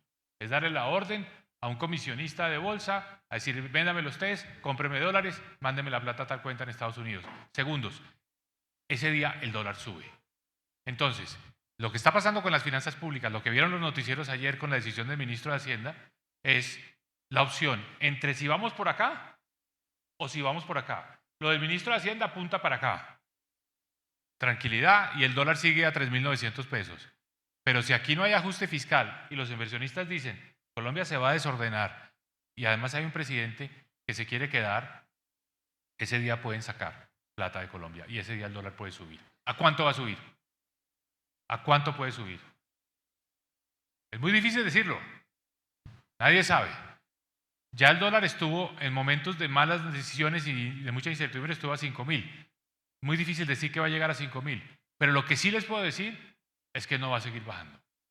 Porque si el camino es el del deterioro fiscal, el dólar sube. Independientemente de las remesas, independientemente del precio del petróleo, independientemente de los dólares del narcotráfico. Entonces, estamos como en este punto donde queremos saber por qué camino nos vamos a ir, si por el rojo o por el azul. Muy bien, bueno, ya voy redondeando. Entonces, ¿qué vamos a hacer en medio de tanta incertidumbre? Estos son los riesgos que tenemos hacia adelante. Este es el del gas. Este es el de la energía, no me voy a tener mucho acá. Entonces, estimados amigos y amigas, hablemos un poquito de política. El gobierno ha mostrado una clara intención de que se dé en Colombia un proceso constituyente, es decir, que haya una nueva constitución. El argumento del gobierno inicialmente, y fue tan contradictorio que creo que tuvo que abandonar esa línea de discurso, el argumento inicial del gobierno, vean el discurso del presidente el 1 de mayo en la Plaza de Bolívar, fue: necesitamos una constitución nueva para poder cumplir con la Constitución de 1991. ¿Cómo? Una constitución nueva para poder cumplir con lo que ordena la Constitución de 1991. Pues obviamente no se necesita tener un elevado grado de formación académica para decir, pues es un contrasentido, ¿no es cierto? Si la Constitución del 91 le gusta, pues simplemente cúmplala. Ahí están las herramientas, ahí están los instrumentos. Es una Constitución que nos ha permitido en Colombia hacer cosas muy distintas, como enfrentar a la guerrilla, fortalecernos militarmente, debilitar la guerrilla, y también nos permitió hacer un acuerdo de paz. La misma Constitución ha tenido la flexibilidad, es garantista, convirtió en derecho fundamental a la salud, en fin, es una Constitución que nos ha funcionado, que ha tenido la flexibilidad suficiente para acomodarse a las necesidades del país. Esa no era la razón, no era la razón. Entonces después cambia de enfoque y dice, no, es que el país no ha cumplido con el acuerdo de paz. El Estado colombiano no ha cumplido con el acuerdo de paz. Y voy a denunciar ante las Naciones Unidas que el Estado colombiano está incumpliendo. Pero oiga, un momento, usted es el jefe del Estado. ¿Usted mismo va a decir que el Estado no cumple? Y al principio quedamos como perdidos de por qué era ese argumento. Después salió Álvaro Leiva a decir, no, es que al decir que se está incumpliendo el acuerdo de paz, se puede argumentar que la única manera de cumplirlo es, como dice la página 7 del acuerdo de paz, que es que el acuerdo requiere una constituyente. O sea, ordena la constituyente. Entonces todo el mundo se puso a leer la famosa página 7 del acuerdo de paz a ver si eso era lo que decía, y no aparece por ningún lado que el acuerdo implique una constituyente. Por el contrario, el acuerdo de paz dice que se cambiarán las normas que se requieren para que pueda hacerse aplicado. Y por eso hubo una reforma constitucional que creó la JEP, y por eso hubo reforma constitucional que creó cambió el sistema de regalías para asignar unos recursos a una cosa que se llama el OCAD-PAS. Bueno, en fin, se hicieron unos cambios constitucionales en su día y hora para poder implementar el acuerdo de paz. Hasta el propio Timochenko salió a decir, sí, nosotros queríamos que el acuerdo de paz terminara en una constituyente, pero el gobierno no quiso, hubo una línea roja y no se pudo. Salieron por primera vez, digamos, sincronizados los 6 expresidentes vivos de Colombia diciendo, esto es un contrasentido, en ningún sitio se dice que el acuerdo de paz implique constituyente. Petro no ha tirado la toalla. Petro ha insistido, está mandando a su canciller a Nueva York a insistir para ver si por esa vía llega la constituyente. ¿Por qué tanto afán de llegar a una constituyente? Obviamente no es para cumplir con el acuerdo de paz, cosa que podría ser si él quisiera, poniendo la maquinaria del Estado a funcionar. No es para cumplir con la Constitución del 91, es obvio, lo sabemos. Él quiere la constituyente para poder hacer una reforma política, y una reforma política que tenga 2 o 3 elementos. Uno de ellos, la reelección presidencial. Es el obvio. Porque él sabe que su proyecto político, si no es en cabeza de él, no tiene un vocero, no tiene un líder, no tiene un candidato que realmente pueda competir en el 2026. Punto número 1. Y punto número 2. ¿Cuál ha sido el dolor de cabeza de Gustavo Petro? La independencia de poderes. La independencia de poderes es lo que le ha frenado muchas de las reformas que equivocadamente había querido adoptar. La reforma a la salud, la más emblemática de todas. La reforma laboral. Entonces, ese poder constituyente, él lo va a querer usar para poder tener en un segundo periodo unas mayorías más holgadas en el Congreso y para poder tener más influencia sobre las decisiones de dos entes que han sido también un freno, la Corte Constitucional y la Junta Directiva del Banco de la República. Por eso es que quiere una constituyente, para debilitar la independencia de poderes. Por eso yo le dije en un trino, tal cual que también me reaccionó, le dije, usted no está defendiendo, usted no quiere la Constitución del 91, porque la Constitución del 91 fortaleció la independencia de poderes, redujo el presidencialismo en Colombia. Lo que usted quiere es algo que se parezca más a la Constitución de 1886, que era más presidencialista, que los presidentes podían tener más capacidad de imponerse sobre los demás poderes públicos y donde tenían más facultades para declarar estados de excepción. Eso es verdad. Esa era la Constitución de 1886. Entonces, no nos diga que es que usted lo que quiere es defender la Constitución del 91 y que lo que él estaba diciendo es que el establecimiento colombiano quería era volver a la del 86. Le dije, no, el que quiere volver a la del 86 es usted. El que quiere más presidencialismo es usted. Entonces, en esa disyuntiva estamos. ¿Habrá posibilidades o no de una constituyente? No lo sabemos. Él va a seguir ensayando, él va a seguir intentando por el camino que sea. Pero aquí, si no lo logra, si él no lo logra, nuestro gran problema y nuestro gran foco debe ser asegurar que haya elecciones en el 2026. Y ustedes dirán, ese señor está loco, porque ¿cómo así que no va a haber elecciones? Aquí ha habido elecciones siempre, toda la vida. Entonces no tomemos como dado el que aquí siempre ha habido elecciones para decir va a haber elecciones en el 2026, porque uno puede inventarse un problema como el de que es que la compañía que produce los pasaportes es la misma que hace las elecciones y le estamos dando a ellos la información y como no hay quien haga las elecciones, entonces las vamos a postergar. Podría pasar. O no le damos plata a la registraduría, que es un órgano independiente. Podría pasar. O no hay condiciones de seguridad para hacer elecciones. Está pasando. Hoy, si las elecciones fueran mañana, no habría elecciones en el Cauca. Será muy difícil que en todos los municipios del Cauca hubiera elecciones. Entonces, lo primero es que tenemos que ser conscientes que hay un riesgo latente y que tenemos que, ante todo, defender la necesidad de que haya elecciones en el 2026. Y segundo, que no haya constituyente.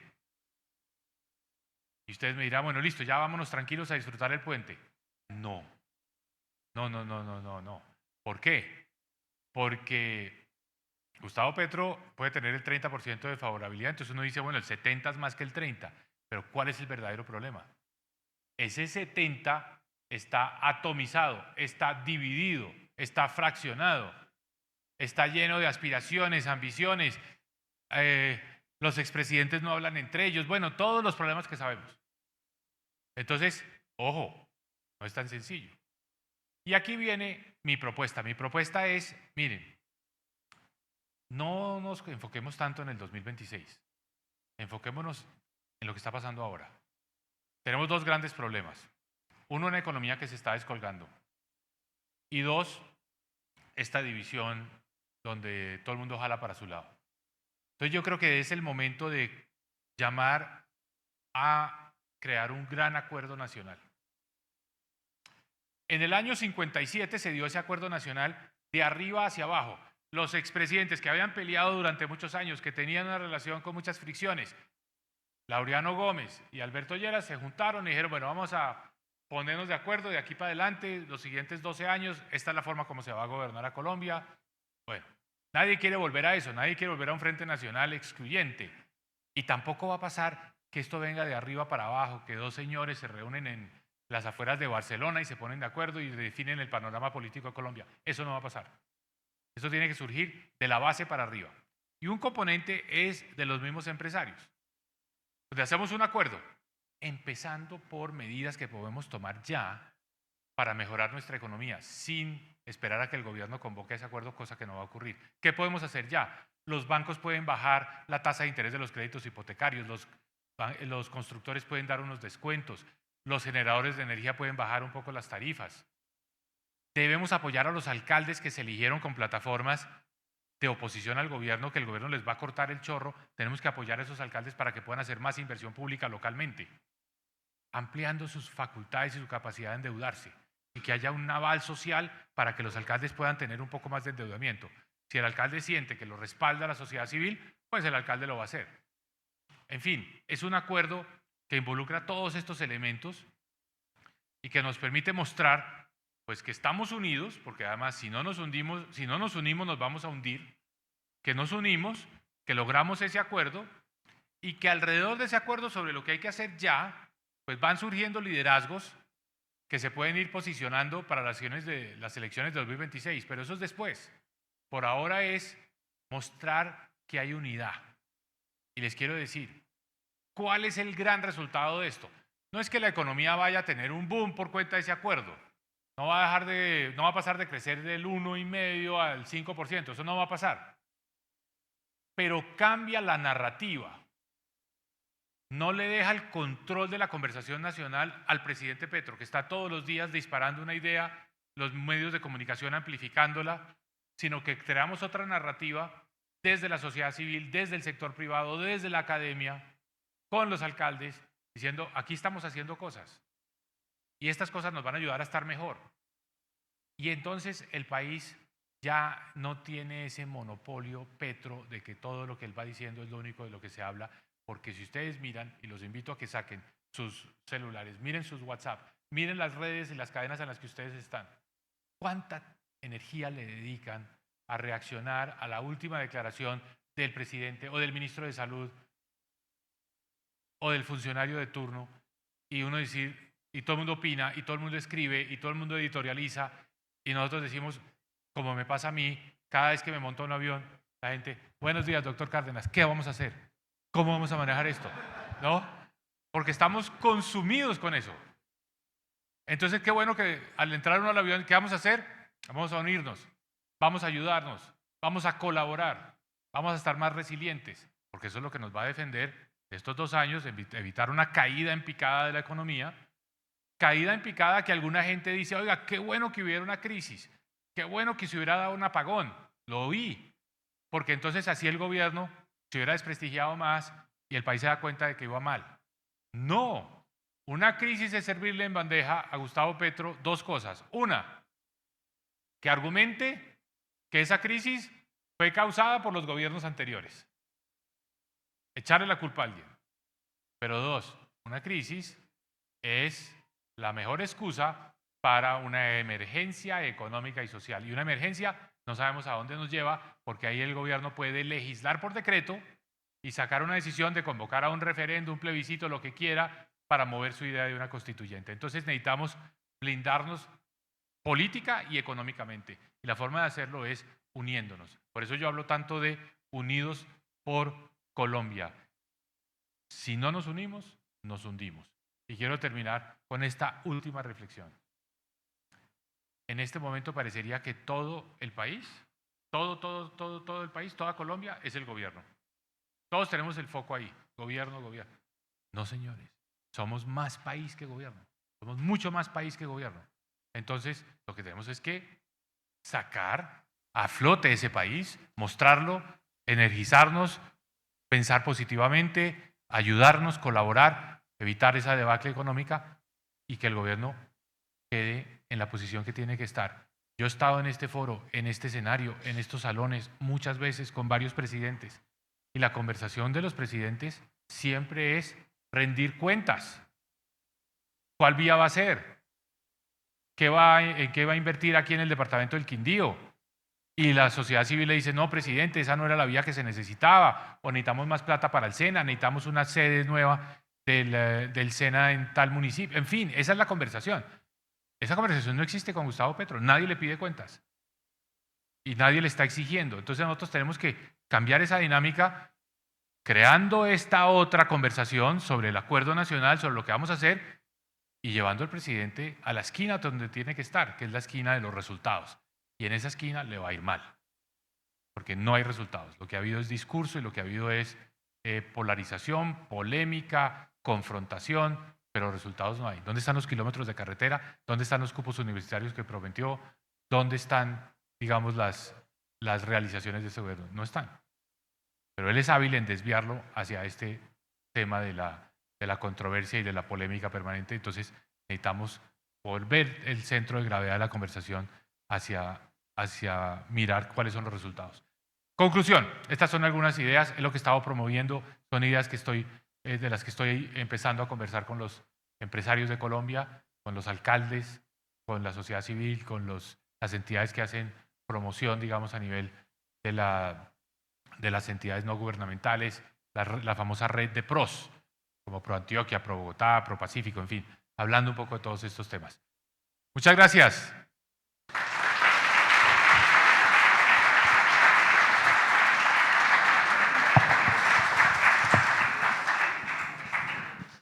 Muy bien, doctor Mauricio, muchas gracias. Excelente información y mucho, lógicamente, que pensar. Tenemos un momento de preguntas, pero empiezo con un tema, doctor Mauricio, que usted no tocó hoy y que es importante para los empresarios. Se está hablando de reforma tributaria. Y hoy el director de la DIAN lo dio en una emisora hablando de que en Colombia los impuestos son muy bajitos, que habló pues casi que aquí no pagamos impuestos. ¿Qué piensa de reforma tributaria para el instante que se está como hablando del tema? Bueno, yo me sorprendería que este gobierno se quiera meter por ese camino porque creo que se va a dar contra la pared, porque no veo que tenga las mayorías en el Congreso y que tenga esa capacidad en este momento de hacer grandes cambios y tendría la siguiente disyuntiva, el siguiente dilema. Tiene las finanzas públicas descuadradas, necesita más plata, pero también sabe que la economía está descolgada. Si se va por el camino de aumentar los impuestos, pues lo único que va a generar es más impopularidad y va a generar una situación económica más deteriorada. Entonces yo no creo que el gobierno se vaya a ir por ese camino, sería un contrasentido. No le veo la ganancia al gobierno. Entonces, aunque dicen que hay un proyecto, aunque dicen que hay un interés de irse por ese lado, podría ser como para generar esa presión, para tratar de poner a los empresarios un poco contra las cuerdas y negociar con los empresarios, pero no creo que eso vaya a concluir en una reforma tributaria. Estamos entrando en el tercer año de gobierno donde ya los gobiernos tienen muchas limitaciones para sacar proyectos de ley polémicos. Ok, muy bien. Preguntas por acá, Jorge, allí.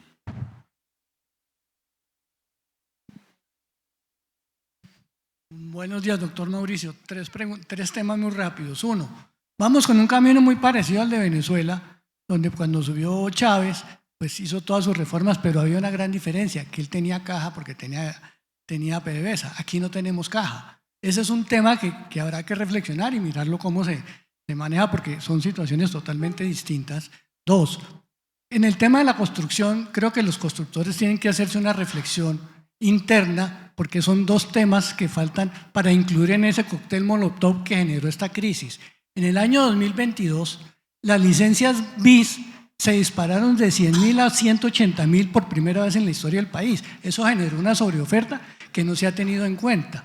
Y la vivienda no BIS, que representaba en créditos el 70-60%, bajó al 40%, generando, digamos, parte de esa crisis que no ha sido estudiada. ¿Sí? Entonces, ese es un tema. Y tercero, el presidente siempre, digamos, aquí hay dos gremios, los industriales y el presidente que habla de su Colombia profunda.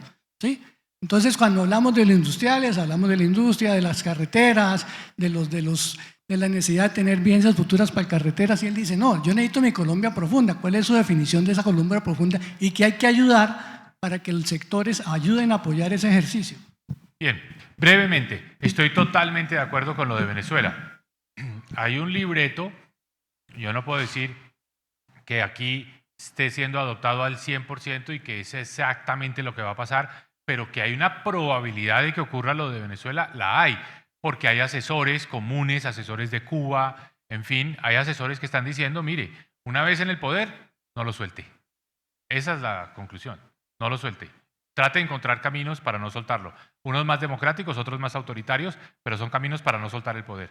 Y yo creo que Petro tiene eso en la cabeza sin duda alguna. Él desearía no tener que soltar el poder y seguir por una vía democrática, y la forma más fácil de hacerlo es cambiemos la Constitución, ya Uribe, ya Santos se reeligieron, ¿por qué no yo? cambie la Constitución, que se vuelva a poner la reelección y me presento en el 2026. No hay ruptura tan fuerte, pero si no lo logra, que lo veo difícil porque la constituyente no es, o sea, el Congreso no se la va a aprobar y la Corte tampoco, entonces puede recurrir a vías de hecho, como no hacer elecciones. Entonces, esto, digamos que no sabemos cuál va a ser el desenlace, pero esa ruta está ahí y seguramente hay gente alrededor de él que le dice, mire, usted lo van a moler, lo van a sacar y el proyecto político y le ponen todo el elemento de, digamos, de emotividad y que es algo aspiracional y que es esa Colombia profunda, tiene que seguir y él seguramente está más que convencido de eso. La vivienda, sí, yo creo que hay un inventario y parte del acuerdo nacional debe ser vender ese inventario y eso requiere unos descuentos, seguramente reducir los márgenes. Esa es una noticia mala porque nadie quiere reducir márgenes, pero si no se reducen los márgenes de los bancos, de los generadores de energía, de los constructores, no vamos a salir de este problema. Y una reducción de márgenes ahí también ayudaría a darle, pues no solo oxígeno a la economía, sino que el Banco de la República, si ve que los precios de la vivienda, de los servicios públicos caen, pues le ayuda a bajar la tasa de interés, cosa que también nos conviene.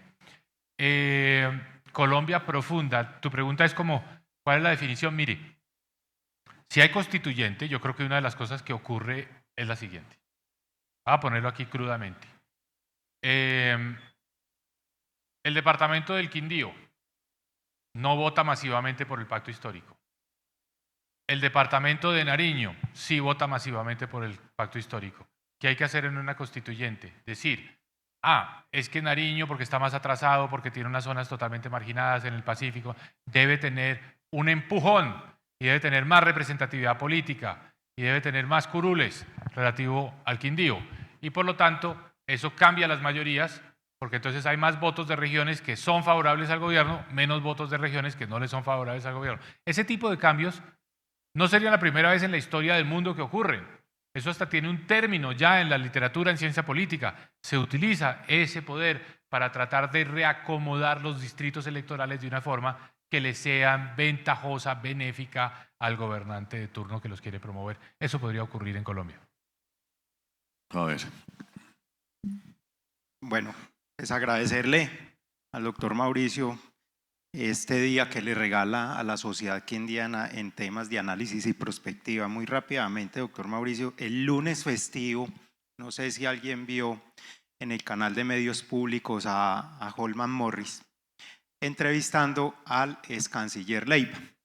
Dentro de eso hicieron un análisis y sacaba el tema del articulito que hay en el proceso de paz, en donde el presidente, según él y la interpretación, le da un poder absoluto de declarar el Estado unilateral de acuerdo a obtener la paz. Entonces él decía que ahí el presidente tenía todas las facultades para no pasar por ninguna instancia y poder hacer esa declaración unilateral y llamar a una asamblea constituyente. Yo quisiera saber en esos términos cómo es el análisis y si está en la forma correcta o hay alguna parte como contrarrestar, porque realmente sí nos dejó preocupados. Al otro día pues le pusimos a la W Radio y en esos Julio pues nos contestó que no está, que él tiene pues una controversia con el doctor Morris, pero que sí que no, les preocupaba mucho el tema. Entonces querías como poner en contexto eso. Muy bien, gracias Faber. Mira, pues yo me voy a atener a lo que han dicho los negociadores, Humberto de la Calle, Sergio Jaramillo, el expresidente Santos, Timochenko, y la conclusión y los expresidentes todos de Colombia.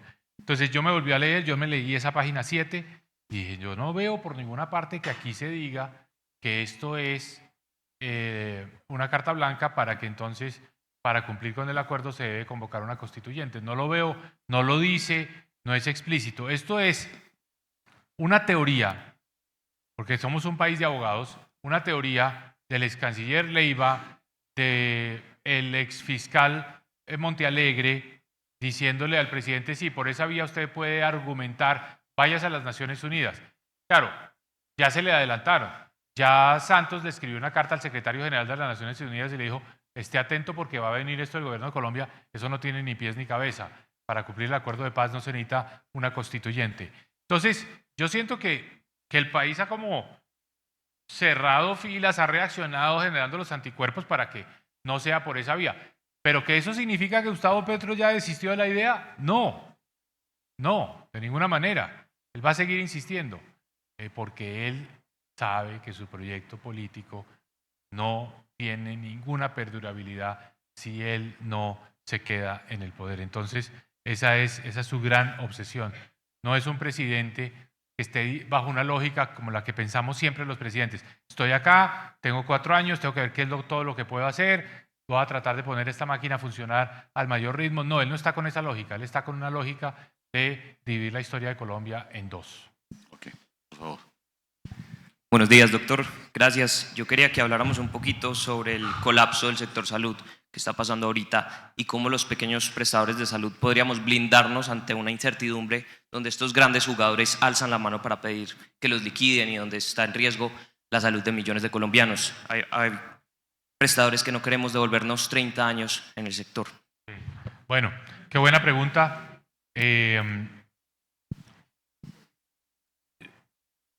El panorama no es nada bueno. Fíjense lo que pasó con los maestros, con los docentes. Los docentes tienen un régimen especial, tienen más beneficios, un plan de beneficios más amplio, no tienen que hacer aportes de su salario, no tienen que poner el 4% de su salario para tener la cobertura del seguro de salud.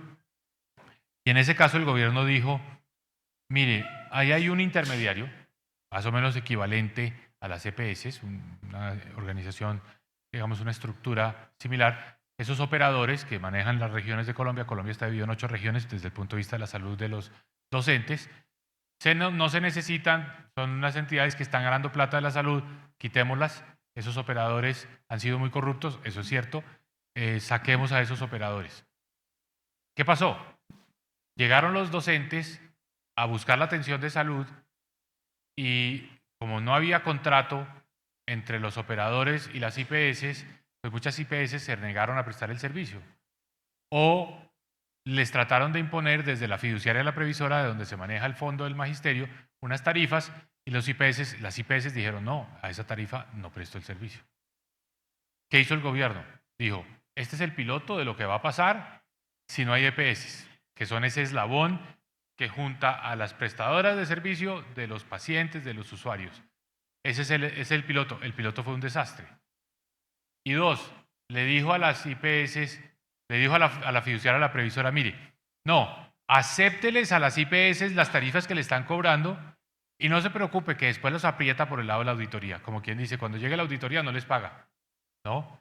Ese es el nivel de improvisación que se usó para manejar la salud de los docentes, que el mismo gobierno había dicho que era el piloto de lo que iba a pasar en el país como un todo. A las EPS las necesitamos, ¿por qué? Porque este es un sector complejo, y al ser un sector complejo necesita coordinación. Hay muchos usuarios, hay muchas prestadores de servicios, muchas IPS, hay que también manejar el tema de los medicamentos, hay que coordinar. Esa coordinación, pues la hacen las EPS y la hacen unas mejor que otras, pero es imposible que no haya esa coordinación entre, digamos, en una estructura tan compleja. Entonces, ¿qué va a pasar? Las IPS, con esta presión que les está poniendo el gobierno, de que las EPS quedan controladas por el Estado, porque ya no se necesita la ley de la reforma a la salud, ya por la vía de la intervención, pues la mayoría de los usuarios afiliados a las EPS están en manos del Estado. La nueva EPS es el mejor ejemplo, y algunas EPS ya de salida como Sura o Bolívar. Entonces, ¿qué deben hacer las IPS? ¿Qué es tu pregunta? ¿Cómo manejar esto? Entonces, la prestación del servicio siempre se va a necesitar. O sea, nunca una sociedad va a poder suprimir esa prestación del servicio. Sin embargo, vienen periodos duros porque las IPS pues van a depender de que el gobierno, la ADRES, que es la caja que paga esto, pague. Ya no a través de las EPS, sino directamente. Entonces, ¿qué pasa? Usted es una IPS aquí en Armenia, le va a tocar tener una red de tentáculos de personas que le ayuden a gestionar los pagos en la ADRES. Eso es corrupción, eso es politiquería, eso es meter a los políticos a intermediar esos pagos. ¿Y qué van a hacer muchas IPS? Esta es la tragedia. Muchas IPS van a decir, y muchos médicos, ¿qué van a hacer? Decirle al paciente, mire, o me paga o no lo atiendo. O sea, gasto de bolsillo. Es volver a donde estábamos hace 30 años. Por eso tenemos que cerrar filas. Buen punto para el acuerdo nacional. No a la reforma a la salud, no a la nacionalización de las EPS, no a la supresión de las EPS. Necesitamos a las EPS. Fíjense el daño que está causando en muchas personas en Colombia, 5.300.000 personas, el anuncio de Sura de decir que empieza un proceso de retirada. Esa fue la expresión que utilizó. Esto no lo podemos permitir, debe ser parte de este gran acuerdo nacional. Muy bien, última pregunta, que ya tenemos otra actividad, Uriel. Muchas gracias. Doctor Mauricio, bienvenido. Qué bueno que usted haya aterrizado en el aeropuerto del Edén hoy y darle aquí públicamente delante de los quindianos las gracias porque usted, siendo ministro de Hacienda, a la Alianza por el Quindío nos dio los 120.000 millones de pesos para tener el aeropuerto que tenemos hoy. Nosotros tenemos que ser gratos y simplemente con esa alianza usted ratificó el compromiso del gobierno para dejarnos esos recursos en el aeropuerto y ahora aspiramos a continuar con la modernización de nuestro aeropuerto por el significado que tiene. Pero la pregunta concreta es, doctor Mauricio, usted que fue ministro de Transporte, ministro de Hacienda, ¿qué opinión le merece el programa que de manera, diría, incipiente, pero continuando lo que se han hecho en gobiernos anteriores, habla este gobierno de la modernización de los ferrocarriles de Colombia y especialmente el de nosotros, el Ferrocarril del Pacífico? Bueno, indiscutiblemente eso hay que hacerlo. Es una prioridad. Estuve hace poco, la semana pasada, en Valledupar y me encontré con el presidente de FENOCO, que es el ferrocarril que lleva el carbón del Cesar hasta Santa Marta.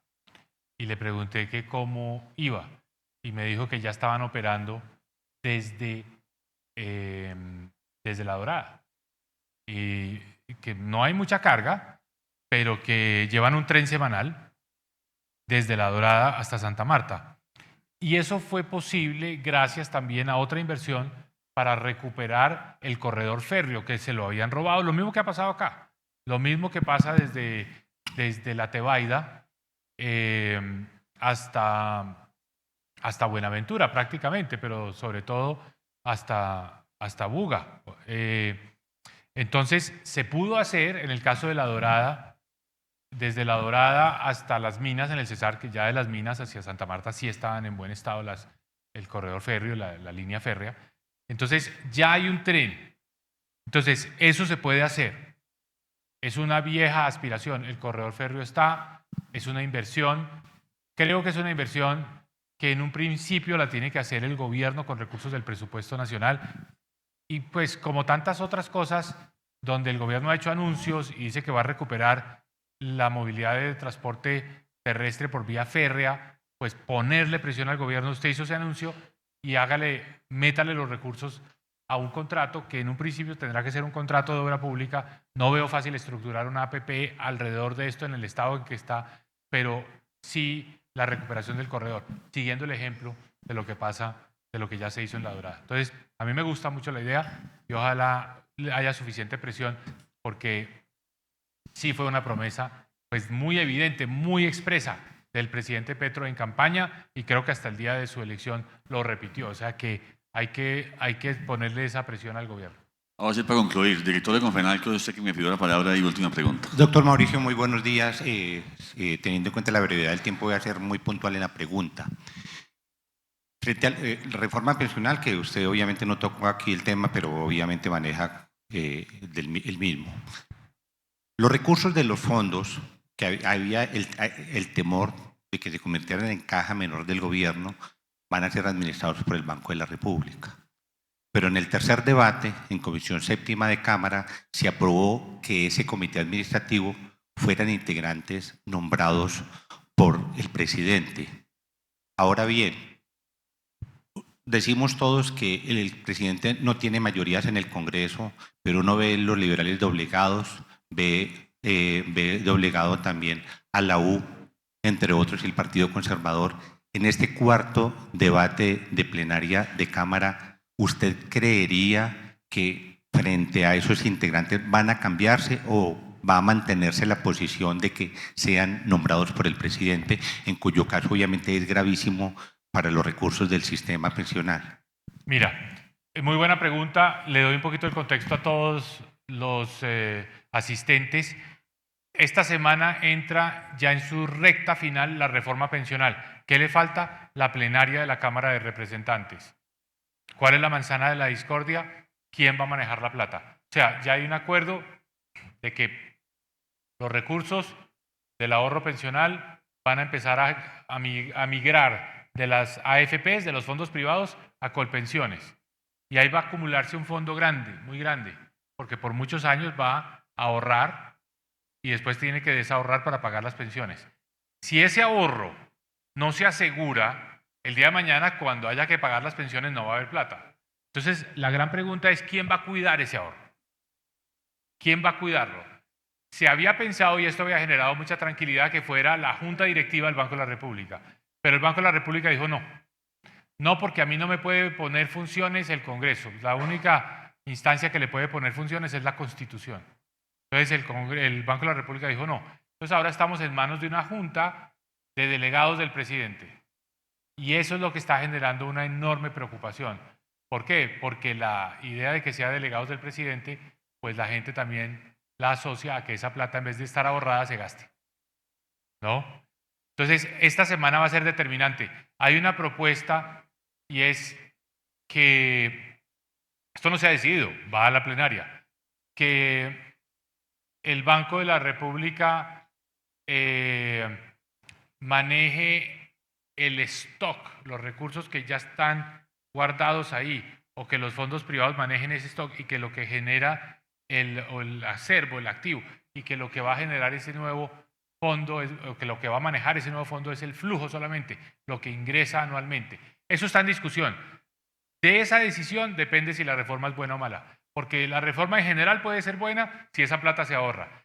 Si esa plata acaba convertida en gasto de bolsillo para cubrir este déficit fiscal o para financiar las aspiraciones de reelección del presidente Petro, ahí sí estamos en serios problemas porque estamos comprometiendo el pago de pensiones de los jóvenes de hoy por la política electoral del 2026. Entonces, hay que estar atentos de esa discusión. Ojalá sea el Banco de la República, que vuelva el Banco de la República a entrar en escena a manejar esos recursos. Bueno, muchas gracias. A ustedes. Charla y a todos muchas gracias.